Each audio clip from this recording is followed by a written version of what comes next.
again, everybody, and welcome to the newest episode of Semi-Pro. It's been a while since we've done a new one. I am Dalton Barrett. You may know me better as Barrett Digital, and in the booth with me, I've got my good friend. Hi, I am Josh Clements. You may know me as Brit Edit. And we're here, we're recording for the first time in like 4 weeks. Yeah, it's been like a month, man. Yeah. It's a busy time of year for me, but we had to make time because if we didn't do an episode on this, I would have never forgiven myself. My life probably would have continued in the same trajectory that's currently going, which is rock bottom. Right. Well, I mean, that's what happened when That's what happened when your life peaks with Zack Snyder's Justice League. right. Did your life peak with Zack Snyder's Justice League? My life, I don't know. My life feels one day emptier because I spent a day watching this movie. I'm being really harsh already. We'll get into that. We'll get into that in a bit. I do want to say we will do this will have copious amounts of pie. I mean Spoiler pie. Right. There's going to be a big old tray of spoiler pie coming up for Zack Snyder's Justice League. If you haven't seen it, check it out before you watch this, or if you don't care, watch this anyway. Keep listening. I will say there's not much in this movie that you can spoil, but do you want to talk about this movie without talking about the behind the scenes stuff much? Like it'll clearly come up because we're talking about Zack Snyder's Justice League, so it will come up, but talk about it as a movie. But I will say it's a grind to get through all 4 hours of this movie. Yeah. I mean, I think we both took a break about halfway through, like near the 2 hour mark. As well as a couple of other people I've talked to did as well. Yeah. Because those first 2 hours are a grind to sit through. Yeah. The first 2 hours is basically just set up. Like there's a solid 10-15 minutes dedicated to every character, and it's just like this is the character, this is the character, this is the character, and then Bell. Like it. That's how I felt about this movie. Just a big sigh. Well, I like the movie. I like the movie. First 2 hours of this movie are like the first 45 minutes of every other movie that's ever existed. Right. The first act is 2 hours long, and that's an issue in its own right. What did you think of it? I guess we should say first. I really liked it. I was pleasantly surprised. I was expecting significantly worse than what we got. Well, let me say, I'm going to read, and I've been tossing this around because I saw my favorite Rotten Tomatoes review of all time for any movie, and it sums up my views of this movie perfectly. I'd love to say that it isn't half bad, but I can't because it's roughly 50% bad. And that sums up my views perfectly. The second half, like from the 150 mark on, the last 2 hours and 10 minutes, I am on board, and I love like every second of it. I'm engaged, and I really really like that second half of the movie. There's nothing in there that I really think like I didn't like, but that first half is such a drag. The setup is so hard to sit through that I didn't really care for it. So yeah, I really really like. It's sort of like The Lion King, where the second half of the Jon Favreau live action Lion King, the second half is great, but the first half's kind of like, you know. What did you think though? So, okay, I was surprised in a good way. I liked it much more than I was expecting to like it. That said, I don't think I like it as much as you do. I wouldn't go as far to say it's like, oh, this is a bad movie. It's certainly like, I guess I just think the movie's all right. Like it's not a masterpiece because I've seen a lot of people toss that out there. They're saying like it's a masterpiece of cinema, it's a masterpiece of comic book movies. I don't think that at all. I think it's just long, and I think when something's long, in the same way that my view of Batman vs Superman is people think it's deep because it's dark. People think it's good because it's long, and I just So what do you say to people like me who think it's good but also think it's too long? I say you're wrong, but that's separate. Okay, that was No, I understand why people like the movie. I respect that. I just don't think it's for me. I like it's just so. I've mentioned to a couple of people like I don't have any major complaints with the movie. I know you have one, which we'll get into. I have one, and that'll be like the last thing we talk about. After we break down the whole plot, I'm gonna bring up the glaring plot hole that's gonna ruin this movie for everyone. It won't ruin it for you probably, but man, but we'll talk about that later. Yeah, like I don't have any complaints about the movie. I just have a lot of nitpicks, and I hate saying that because I hate nitpicking stuff. It's just it ruins the experience for everyone else. But my issue with it was there was so much stuff to nitpick that it ended up kind of like when you've got so many, it creates a couple of plot holes, or it brings down the overall quality at least. Yeah, I see that. We compared notes a bit, and most of your nitpicks seem to come in like the first half of the movie, kind of like Yeah, mine. no, I definitely said it. The first half of the movie is where most of the problems lie. Right. I think if you took it as like Justice League Part One and Part Two, then Justice League Part One is trash, and Justice League Part Two is phenomenal. Yeah. It reminds me a lot of Rogue One. There are two movies that it really reminds me of. One of them is Rogue One, in that everybody loves Rogue One because the last 30 minutes of Rogue One are phenomenal. And in that, you kind of forget that the first hour and a half of Rogue One is really boring and nothing happens. But then by the time the movie wraps up, By the time you're on Scarif, everyone's like, "Oh, this is the best thing."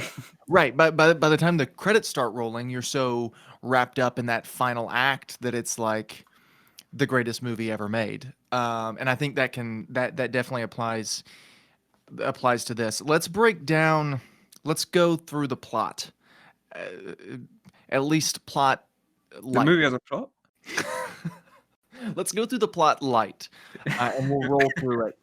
Um, I say plot light because we don't It's a have 4-hour movie. 4 hour movie. I will say the first thing that stuck out to me, and my first note is 4:3 aspect ratio is annoying. That was my Um, third note. this movie is not. It's not like a traditional 4:3, or I guess not traditional, but the way that typically that's done today. Movies like The Lighthouse or other modern movies that are 4:3, typically they shoot in full screen, and then close off the matte on the side to make it 4:3.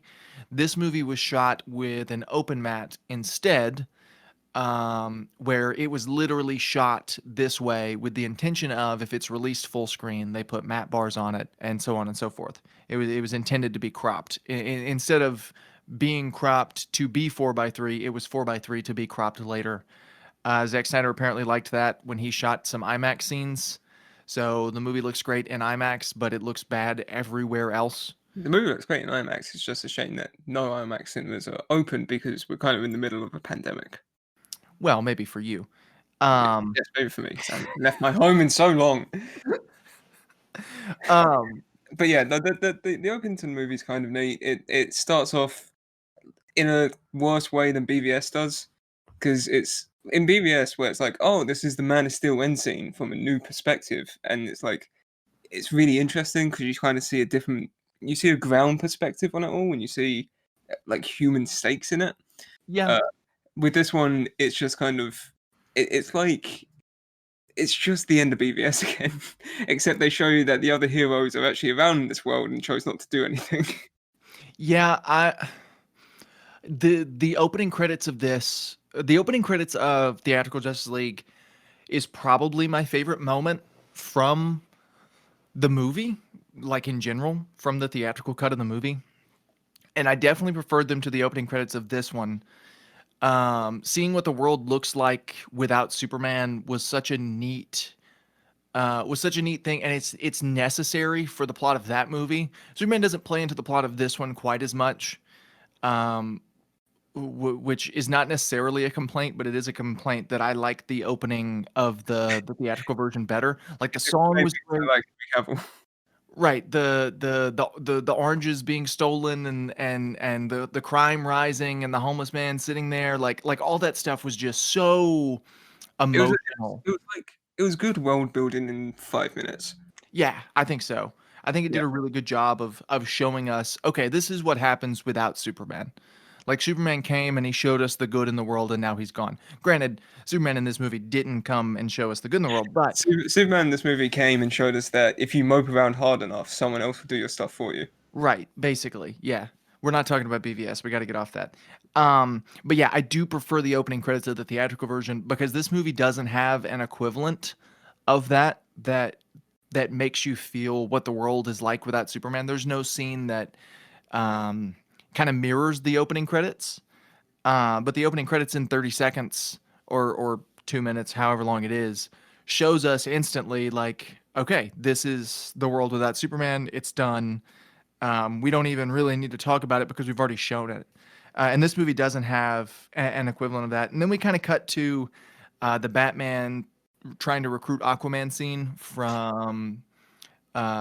We saw a different version of it in the theatrical version, but Well, and this one just seemed really abrupt. Like everything just kind of, it just kind of went bang right into it, and I don't know. There didn't seem to be like an introduction.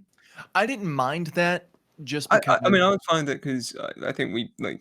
I guess in the theatrical version, you saw the introduction. So really, what you need to do is you need to watch the theatrical version and this side by side, but you need to pause one and play the other at certain points. well, but we never really got an introduction to it in the theatrical version. It went from Batman riding his horse through the wilderness, which we see in the opening credits of this one, to him talking to Aquaman. Like it gives it the same setup. The the real setup for it comes after when he's talking to Alfred, in both versions. So Which, I think yeah, it's, yeah, I guess. I do like that they straight up just said Aquaman, like they're not Yeah, they didn't shy away from names, which was nice. That's like except for one. They shied away from one name, and it's gonna crack you up. I've been waiting to bring this up to you. They renamed the Lasso of Truth. what did they rename it to? Because I I don't can't. know. I don't remember, but I just remember watching the scene. Yeah, And she lifts up someone. She goes like, "The lasso of whatever compels you." yeah, instead of calling it the Lasso of Truth, which it's like you're holding a man with a glowing lasso to just say the Lasso of Truth. All I Anyway, could think of, was the power of Christ compels you. right. Well, it is Zack Snyder. Um, so Aquaman, that leads me to my next point. Aquaman is also worshipped like a deity, just like Superman. um, and for whatever reason, we get like two scenes of Aquaman being worshipped like What's Jesus. what's One the of them second? comes later, when he's saving that guy on the ship, and Yes, uh, yes, of course. And he like he's carrying him like a cross.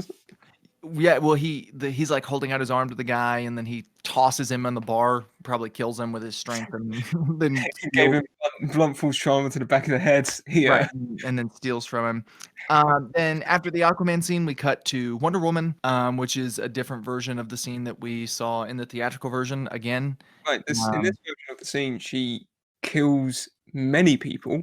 right, there are definitely some dead innocent Yeah, like, bystanders. it's the same scene where there's bank robbers who threaten to what are they like uproot the natural order or something. Yeah, we really have no idea what they're Yeah, doing. I was really confused because they just kind of like they don't have any. It doesn't pay off. Nothing with that No, happens other than that no. one joke about how like that he's like, oh, what do you do on the weekends, Diana? And then she's like, oh, nothing. In the theatrical version, they're just bank robbers, like they're just normal bank robbers. But in this one, they're trying to like, the guy says, the guy, he basically says reject society, Right. embrace monkey, um, and that gave me a chuckle. Yeah. But yeah, And one then of them stops them. one of them stops him, and then it shows you outside, and there's a big explosion from where the bomb is. Mhm. No, she uses her gauntlets, and there's like a big shockwave from it, Yes, and she causes an explosion that's as big as the one that the bomb would have caused. probably It just small. doesn't touch the children. I think the bomb would have been smaller because it doesn't. I don't know. And also, she vaporized the man. Like afterwards, they show it. He's just got a hat left, and Yeah. there's a line of children. She goes to save one of them. She's like, "Hey, are you okay?" And all I could think of was I just be going, "No, you just murdered a man." Yeah, he's dead. You just killed, hundreds of bystanders. So after we get done with that Wonder Woman scene, um, we cut to Steppenwolf for the first time as he's kind of doing his Steppenwolf thing, and he looks worse than he did in 2017 design wise. The CGI wise, I think he looks better. Yeah, the CGI is really fantastic. Oh, it's stellar. There- Um, There's like like a a big- couple of scenes where he looks a bit. Everything felt a bit weightless at times, but that other than that, the CGI really was just phenomenal. I've got a note here because this movie is broken into parts, right? There are 8 different parts, and I don't remember the titles exactly, but I do remember realizing about halfway through that the titles didn't have anything to do with the Yes, scenes in those yeah, parts. yeah. The Um, first one's called like it's isn't it like In the Night of Batman or something? yeah, it's dedicated solely to Batman, and Batman's in one Yeah, scene of the first part. It's a half hour of the movie. Batman's in there for like 2 minutes. 5 minutes. Yeah, like, he's not even in. He's not in the main part of the scene that he's in. Right. It, Which was weird, and none of them seem to tie into what they're talking about. the only one I noticed, I think there's one that's called like all the King's Men or something, and Alfred says that to Bruce. But Mhm. other than that, I like they didn't seem to hold any bearing whatsoever. It was really confusing. Yeah, the you would think if the parts are dedicated to that, it would be something that like spans that part. Kind of like how comic book runs do it, right? It's a series comic book run, but each part is dedicated to a thing, and so that's the title of that part. You would Yeah. think that would be the case, Well, but this movie has a couple of bits of that. Like I remember when Steppenwolf appears on Themyscira and he's like fighting Amazonians, he just starts waxing poetic for no reason, and he's like, "I will bathe in your blood," and I'm just thinking, you don't know these people. well, Steppenwolf would technically probably know the Amazonians, right? Well, he Although wasn't that there leads into the plot hole that we'll get into later. Um, before. so we were also introduced to Cyborg. Yes, yeah, who Who is an emo? Yes, he's much better in this movie than he was in Theatrical Justice League. Like, I completely He's more of understand a where character. Yeah, Zack Snyder was coming from, where like he does feel like the heart of this movie. This movie sort of revolves around him. He's the hero who's I guess Flash is technically the hero who saves the day at the end, but well, none of them want to save people, well, yes, except for the Flash. except for the Um, Flash. but he definitely has the most emotional kind of arc throughout Yeah, the movie. here's the most emotional through line. Right. And that was neat, but he kind of starts off as just like a jerk. um, He starts off by being mad at his dad for saving his life. yeah. And And we can nitpick that scene all yeah, day, but we've got 4 hours of movie to go through. yeah, like that. The scene's fine. Miles Dyson wants to make another robotic apocalypse, so that's Right. beside the point.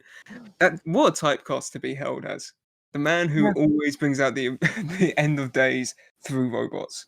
And he was definitely that was done intentionally. They cast him intentionally. Yeah, There's no way absolutely. they didn't. I Um, I also just wanted to say that there's a good amount of Alfred and Batman in this movie, and I love it. It's some of yeah. my favorite Batman Alfred conversations. Th- Period. This is easily, the more I think about it, my favorite version of Batman that we've seen. Yes. Yeah. Um, Yeah. I agree. like not my favorite Batman movie by like at all. I'm not saying that. Take BVS out of the equation. The version of Batman that we're presented with in this movie is easily my favorite we've seen on screen. Um, He actually feels hopeful. yeah, he feels hopeful. He feels like, and they sort of sub out his parents' death for Superman's death in the way that like he That's his wants to. driving force. Right, he wants to help people so that He wants to honor Superman's Superman's legacy, basically. right. Superman's his legacy gets to live on, his memory gets to live on, his death wasn't for nothing in the same way that, that's always his motivation with his parents.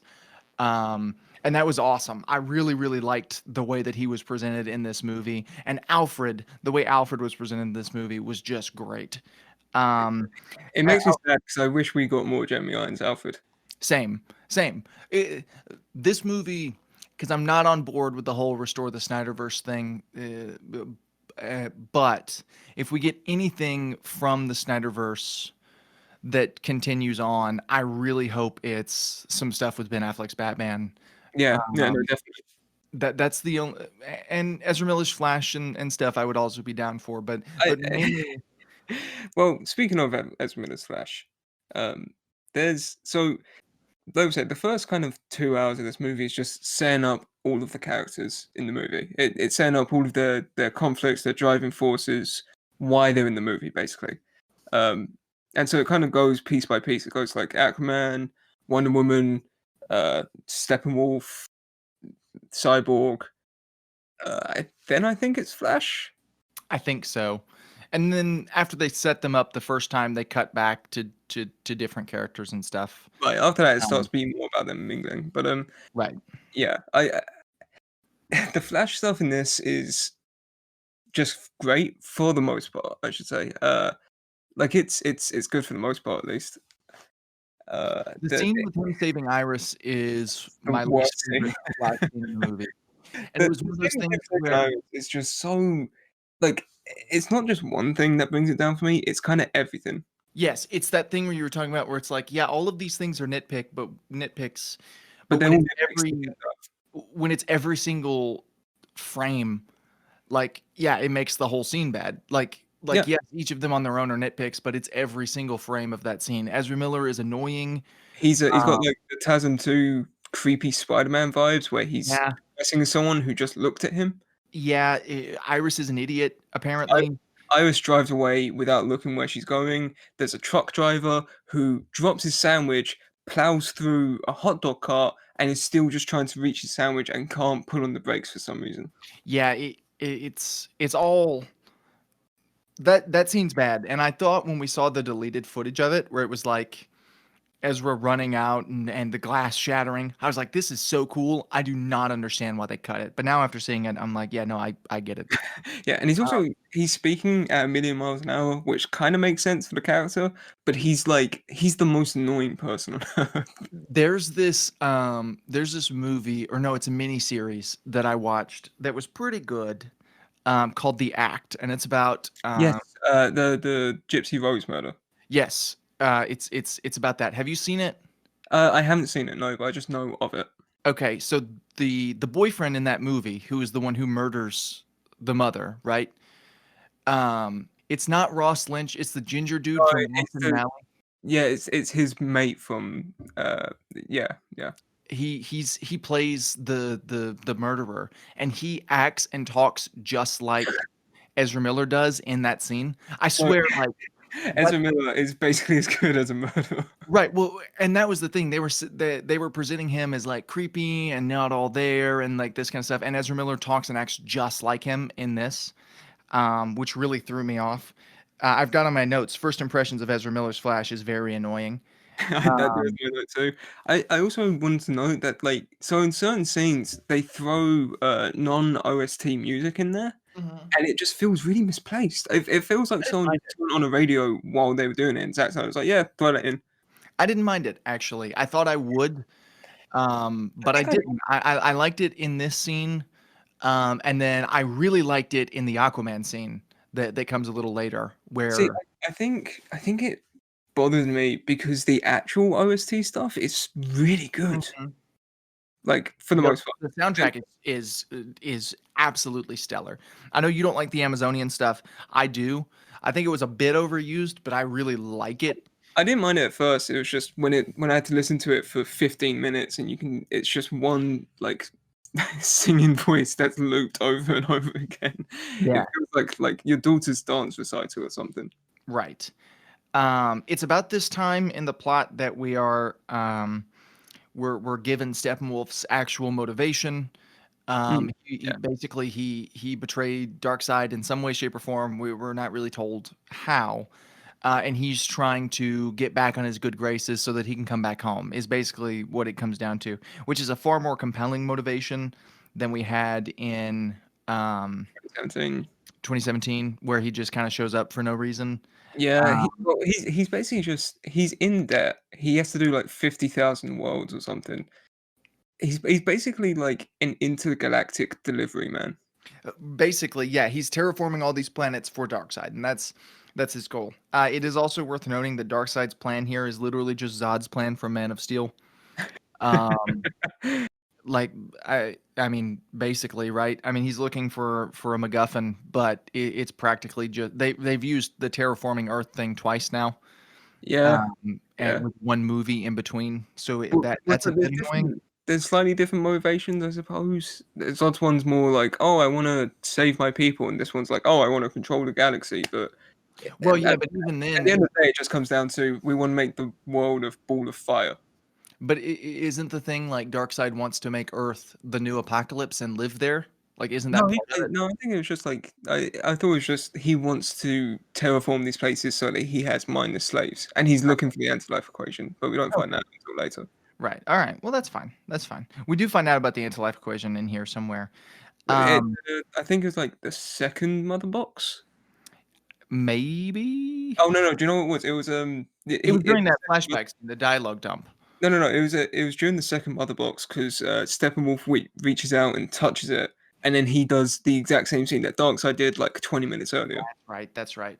Um, so as we're kind of going through, I've also got on here Cyborg is computer Jesus, But I put on here that every DC dad is just the worst person. and which is true. And Pa can't tell Clark Kent to let a bus full of people Kids, die. past Uh, times like, yeah, you can use nukes if you wanted to. right. Thomas And then Wayne just dies like Thomas Wayne doesn't do anything, and Barry Thomas Allen's Wayne dad's dies like, like hey, look, Trump. Barry Allen's dad's like, hey, look, I understand that you're doing all of this stuff to help me, your father, but I don't really care about any of that. Like, just leave me alone. No dad in the DC universe seems to want to be involved with their sons. We're almost at the halfway point, and we get. I've got two things to mention here. About an hour and 15 minutes into the movie is when the first joke hits, right? Because people were saying like this movie is much more humorous, and I do think the humor in this movie works far better than 2017.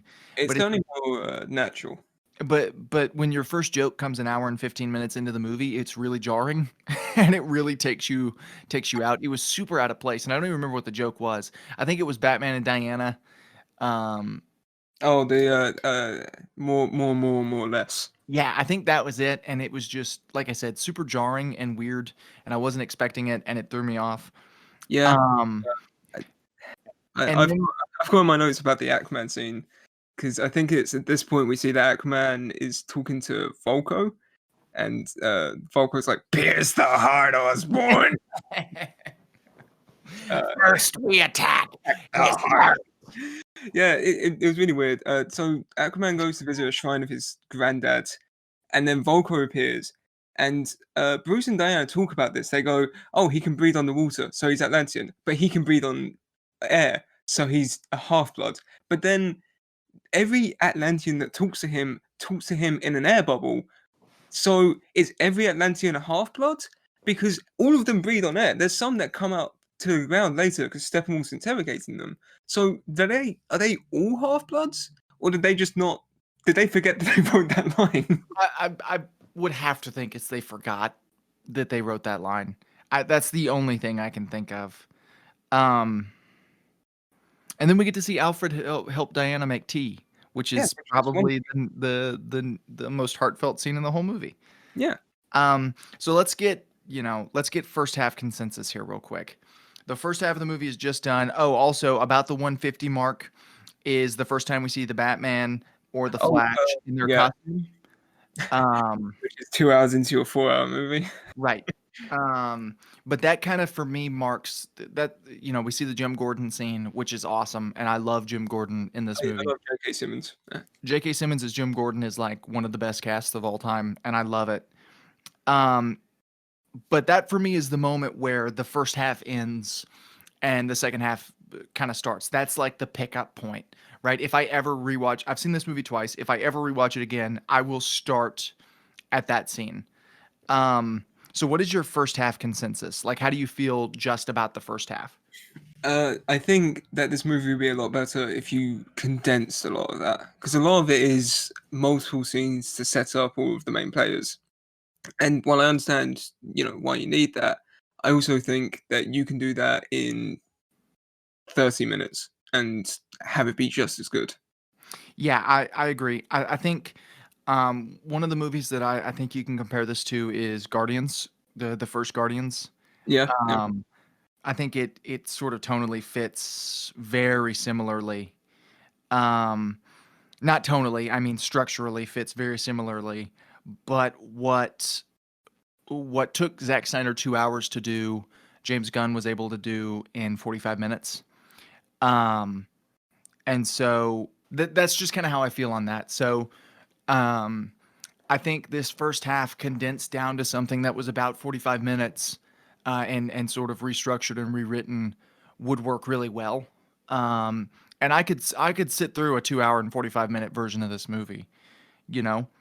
Um, Yeah, yeah, like my biggest gripe with the entire movie is that it's 4 hours long because it yeah, doesn't no, need me to be too. 4 hours long.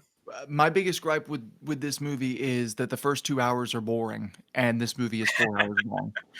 Yeah, In before we get to Batman wearing his suit for the first time and Flash wearing his suit for the first time, the theatrical cut of Justice League would be over. And that's not a compliment. Like that that's that my that's biggest an issue. issue with the movie. Um, but I digress. We'll come back to that at the I end. will say in that scene, you get the first kind of glimpse at Flash's powers. Like, so we've seen it twice before. Once in his warehouse where he has 50,000 screens, and the other in the really really creepy scene. But this is kind of like the first time you see it from an outsider's perspective because those are both POV.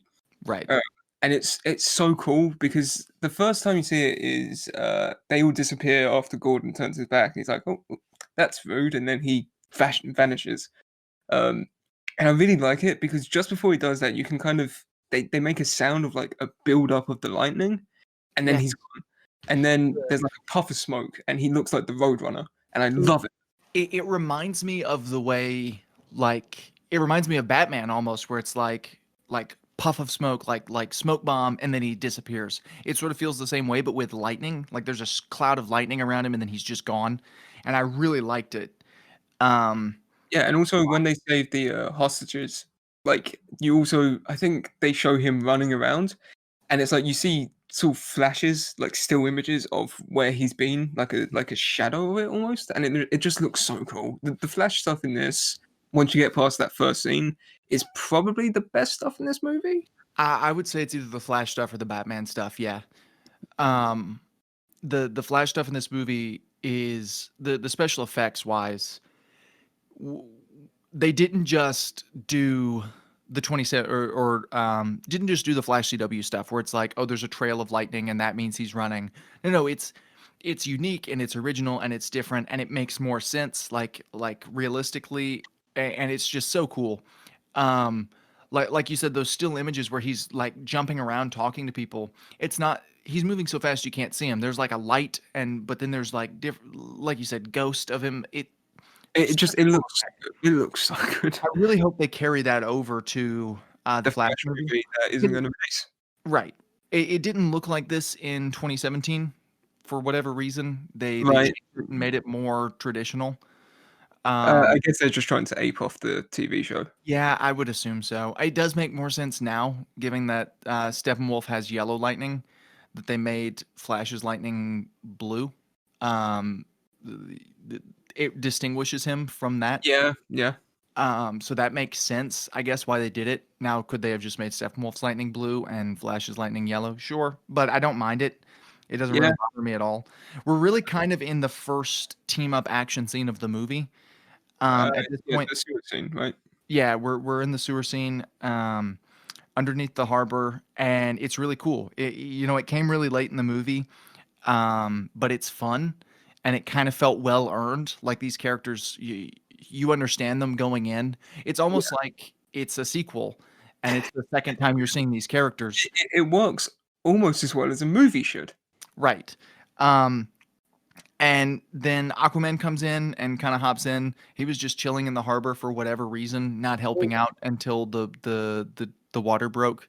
And even then, he doesn't really help out because they it looks like they were going to get out of there anyway. They get halfway out of the tunnel and then they just give up and move. Yeah, like I said, I think they got as far as they needed to for the water to come up. I did when I rewatched it the second time. There's a lid on the tunnel, um, It's not open at the top. It's Look, closed. I just remember that Cyborg's piloting the Nightcrawler, and he gets like halfway up, and then he just leaves the rest of them and flies away. Yeah, he just hops out and flies away. And Yeah, I'm but thinking, there's a lid on there, so it's not like they could have crawled the crab machine out. I like the scene where he hops in and he goes, "All right, Alfred, I'm taking over." I loved that. Just yeah, for because whatever Alfred's like, "Who are you?" right. Um, and we go back to Steppenwolf, and this is where I made the realization of the big plot hole. I've got it in my notes. The ultimate realization of the What is movie. They're going through, and Steppenwolf is looking for these mother boxes, and he's struggling to find them all. Right, he's got two of the three, but he's got to find the third one, and he's got to fight the Justice League to get the third one. Okay, whatever.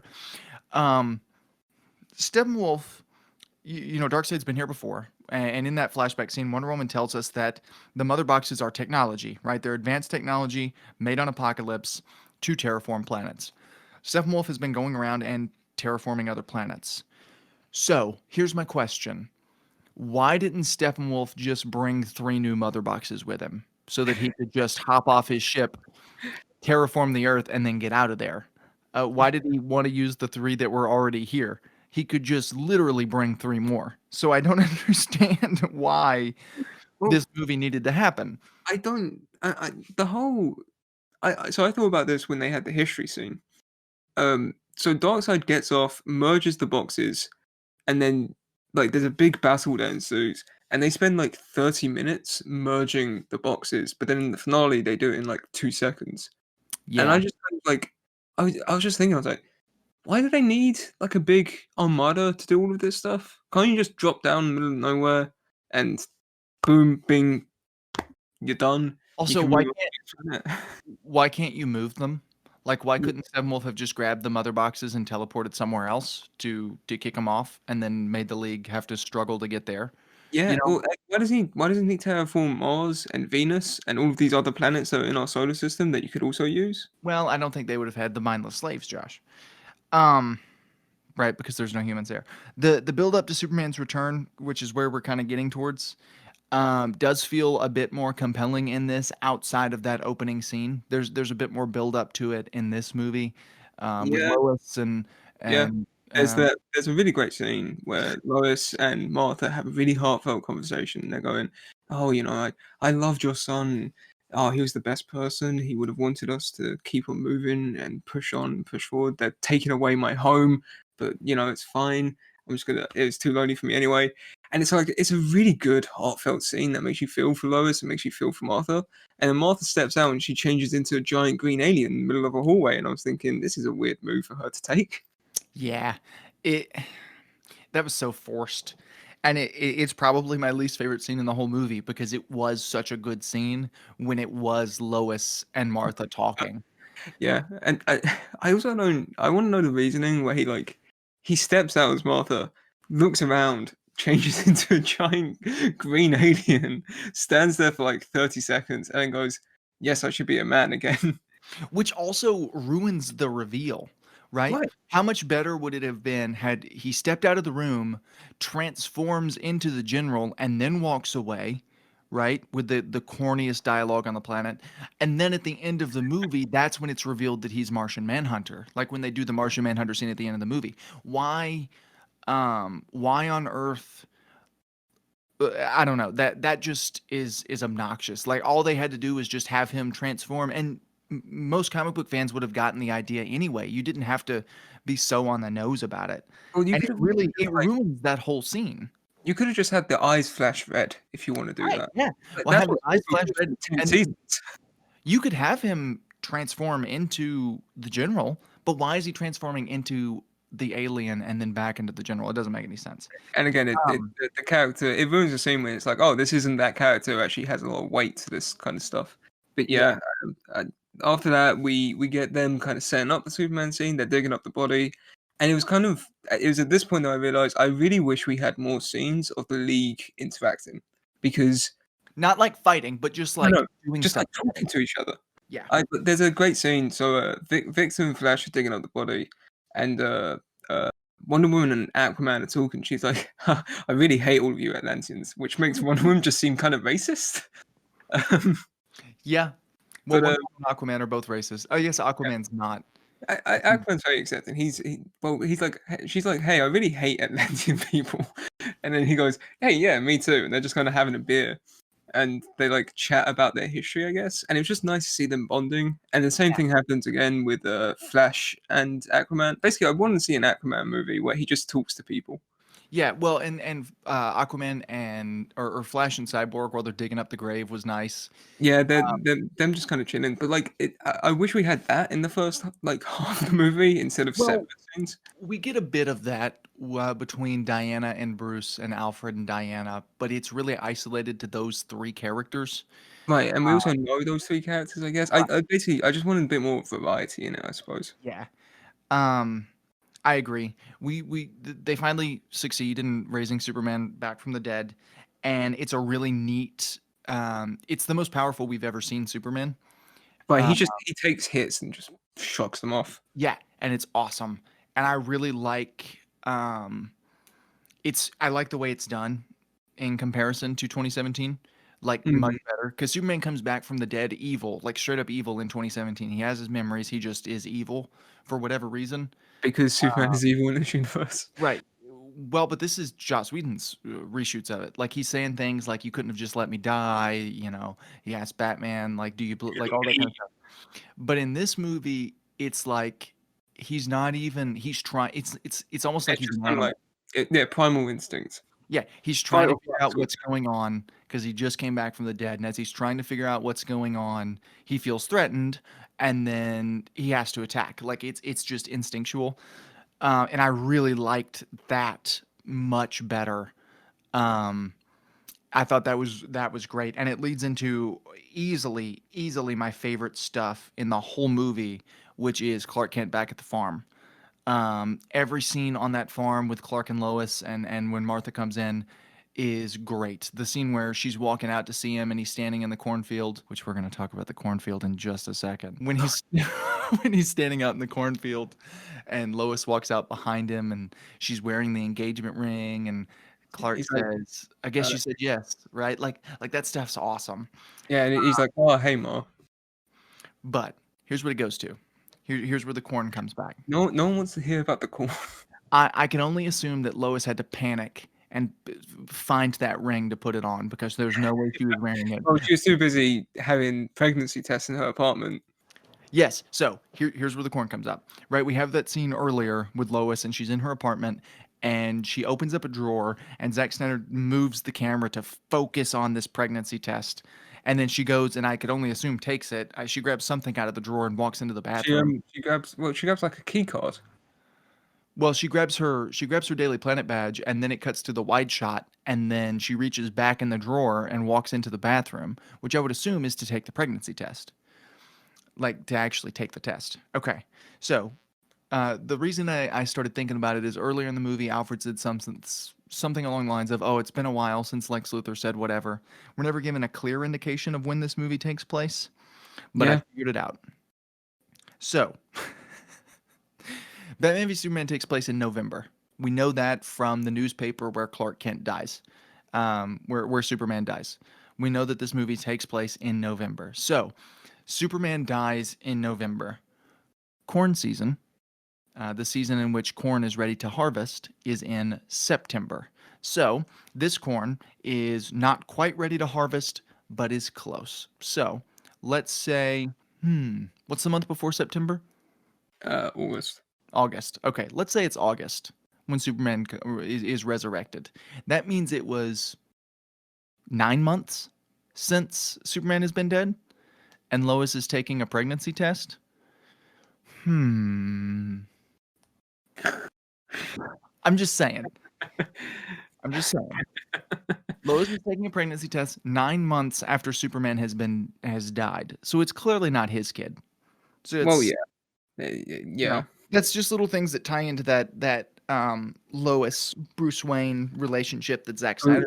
Bruce Kent is what's going to be his name. Right. There's another little nod when Lois steps in to keep Superman from killing Batman, where you're like, okay, I can see that this was influenced by that cut thing. If you're not familiar with that, One of the things Zack Snyder wanted to do in these movies was after Superman died, he wanted there to be a relationship between Bruce Wayne and Lois Lane, where they fall in love with each other. And one of the sacrifices that Bruce has to make when he resurrects Superman is he has to give up Lois.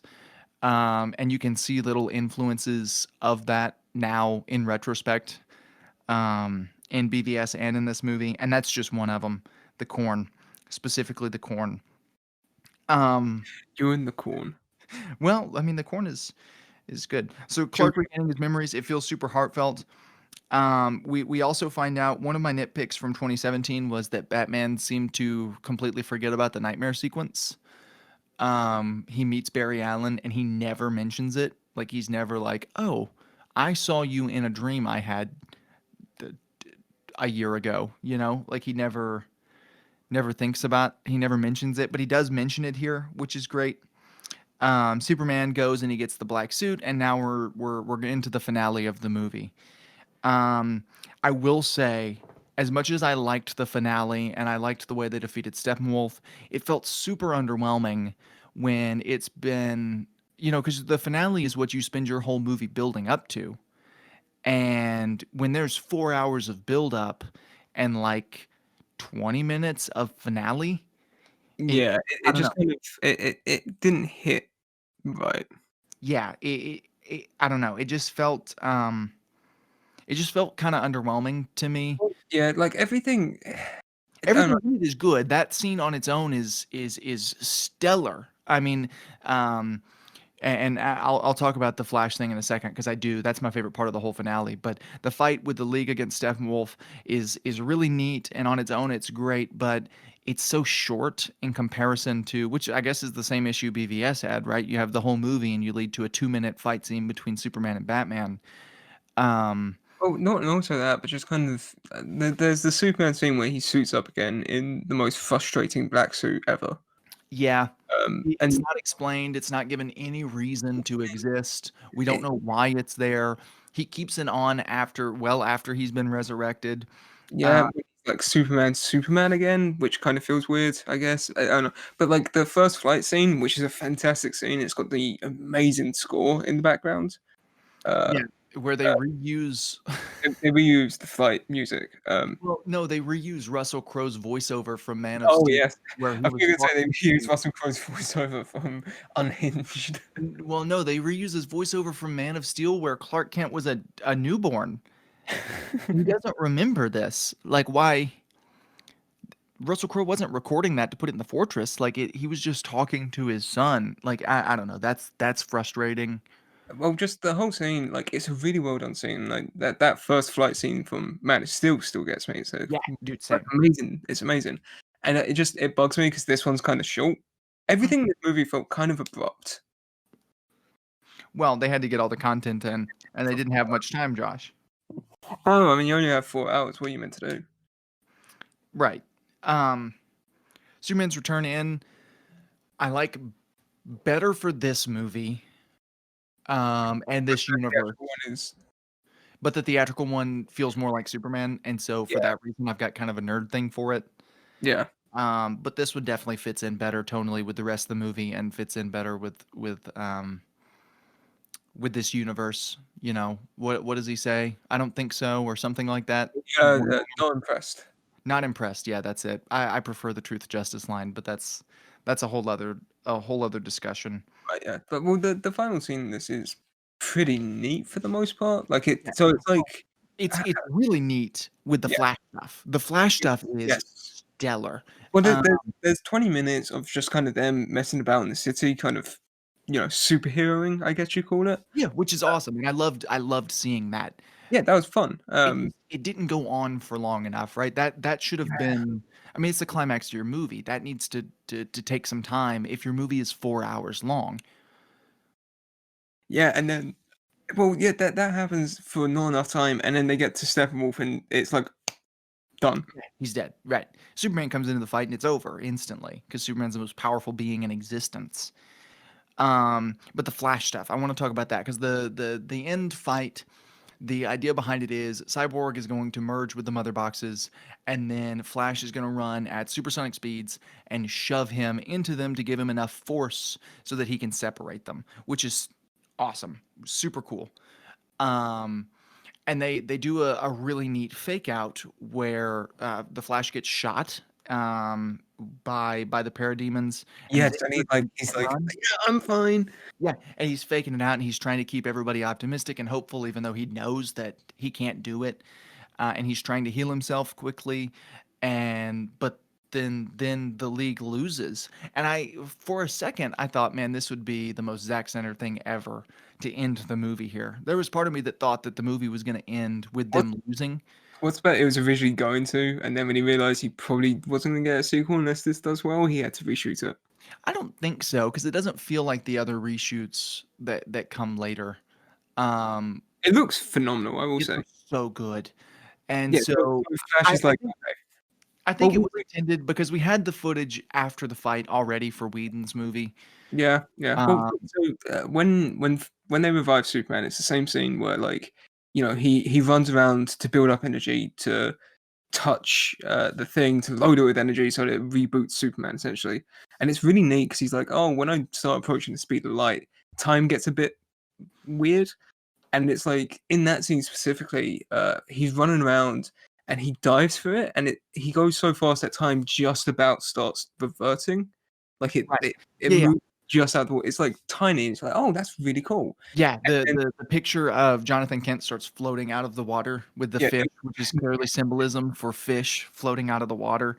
the picture of Jonathan Kent gets me because every time I see it, I just think of his death. I just think of a bus full of children drowning the way that this I picture is just think of no, my superpowered son, don't save me.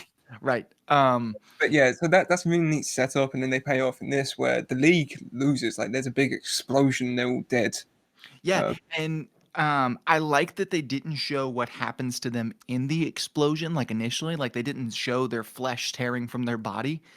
but But yeah, what Flash does is he starts reversing time, and it's the coolest time travel scene I have ever seen in my life. The as he's running towards Cyborg and the mother boxes, time starts reversing, and the explosion is also reversing, and the ground starts rebuilding itself as he's like going. Like Superman like reconstructs. that's what I was going to get to.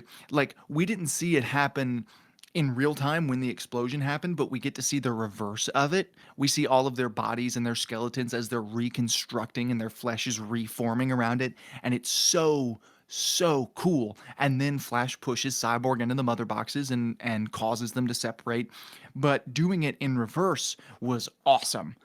Um it's one of the coolest things that this movie does, and I loved that. I love everything that the Flash does in this. But that's basically the end of the movie. We have the epilogue, which has another nightmare sequence.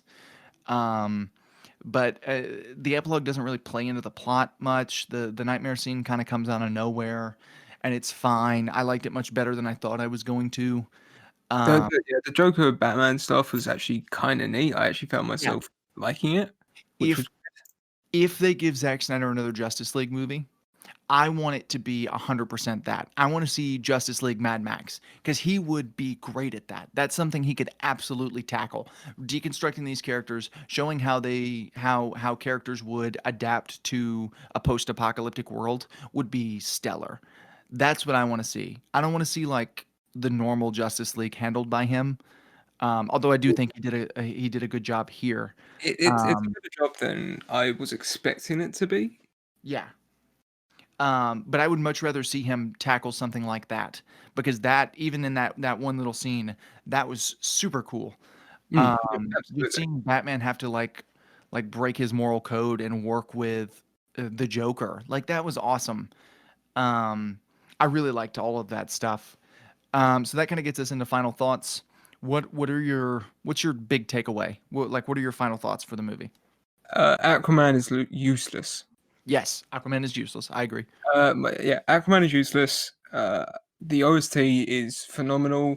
The visual effects, I think, 99% of the time are fantastic. It's a better movie than I would expect it Fantastic. Mr. Lucas is fantastic. to be.